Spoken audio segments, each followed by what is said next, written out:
বাংলার মুখ থেকে বাংলার ঐতিহ্য, বাংলার সংস্কৃতি মুখের ভাষা কাইরা নিব। ওরা কারা? ওরা কারা? কি চায় ওরা এই দেশে? এই দেশ আমাদের, এই দেশ স্বাধীনতার পক্ষে আমরা কথা বলেছি উচ্চ সুরে। বাউলরা নিজের জীবন উৎসর্গ দিয়ে মানবতার ধর্ম করে। সেই সেই ঘর থেকে আমি বলতে চাই, এই বাংলার জমিনে আমাদের যেন কেউ ডিস্টার্ব না করে। যদি ডিস্টার্ব করে আমরা রাষ্ট্রপক্ষের কাছে, আমরা হাইকোর্টে আমরা পিটিশন করব। ওইখান থেকে যদি আমরা হাইরে আসি তাহলে আমরা বন্ধ হয়ে যাব। এর আগে আমাদের এই জবান, এই বাংলার জমিনে বাংলার মুখ থেকে বাংলার ঐতিহ্য, বাংলার সংস্কৃতি মুখের ভাষা কাইরা নিব। ওরা কারা? ওরা কারা? তাদের চিহ্নিত করতে হবে রাষ্ট্রপক্ষ থেকে, দেখতে হবে তাদের। ওরা কারা? কি চায় ওরা এই দেশে? এই দেশ আমাদের, এই দেশ স্বাধীনতার পক্ষে আমরা কথা বলেছি উচ্চ সুরে। সংস্কৃতির পক্ষ থেকে সেই সংস্কৃতি আমাদের মুখের ভাষা কাইরা নিতে চাবো। মানুষ মরে কয়বার?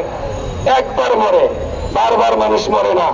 যারা তরিকতে আসছেন তারা মরার দেশের মানুষ, তাদের ভয় কিসের? মুখের ভাষা কাইরা নিবে আমাদের মুখের ভাব আমরা প্রকাশ করতে পারবো না গানের মাধ্যমে।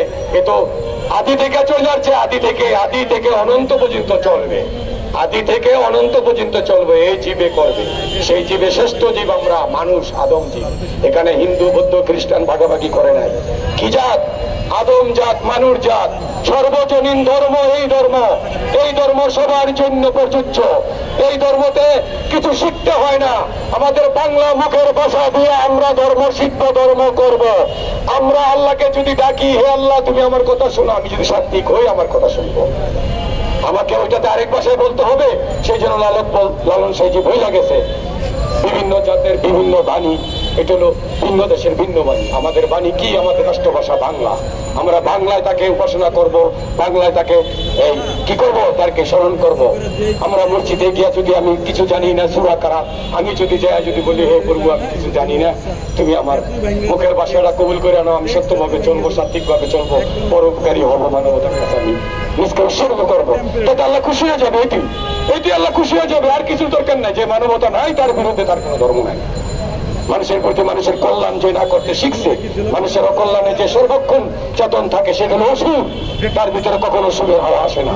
সুরের হাওয়া কাদের মুখে বসে? এই যারা বাউল উৎসর্গ থেকেই তাদের মুখে সুরের হাওয়া বসে। এখানে যুদ্ধ চলছে সুর আর অসুরের। অসুর যারা, তাদের চিহ্নিত করেন। রাষ্ট্রপক্ষের লোককে আমি বলতেছি, রাষ্ট্রপক্ষের লোককে আমি বারবার বলতেছি, আমরা কোনো রাজনীতি করি না, আমরা কোনো দল করি না, আমরা মানবতার কাজে আমরা উৎসর্গ, মানবতার ধর্ম করি। সেটা আমাদের দিকে লক্ষ্য করে রাষ্ট্রপক্ষের কাছে আমার এটুকু আবেদন, আমাদের স্বাধীনতা চাই, আমাদের স্বাধীনতা চাই। আর স্বাধীনতা যদি দিতে আমাদের আপনাদের কোনো সংকুচিত থাকে, আমাদেরটা আমরা অর্জন করতে পারবো। সেই ক্ষমতা আমাদের আছে, কারণ আমরা বাঙালি, আমরা বাতে ভাষা বাঙালি, আমাদের মুখের ভাষা বাংলা।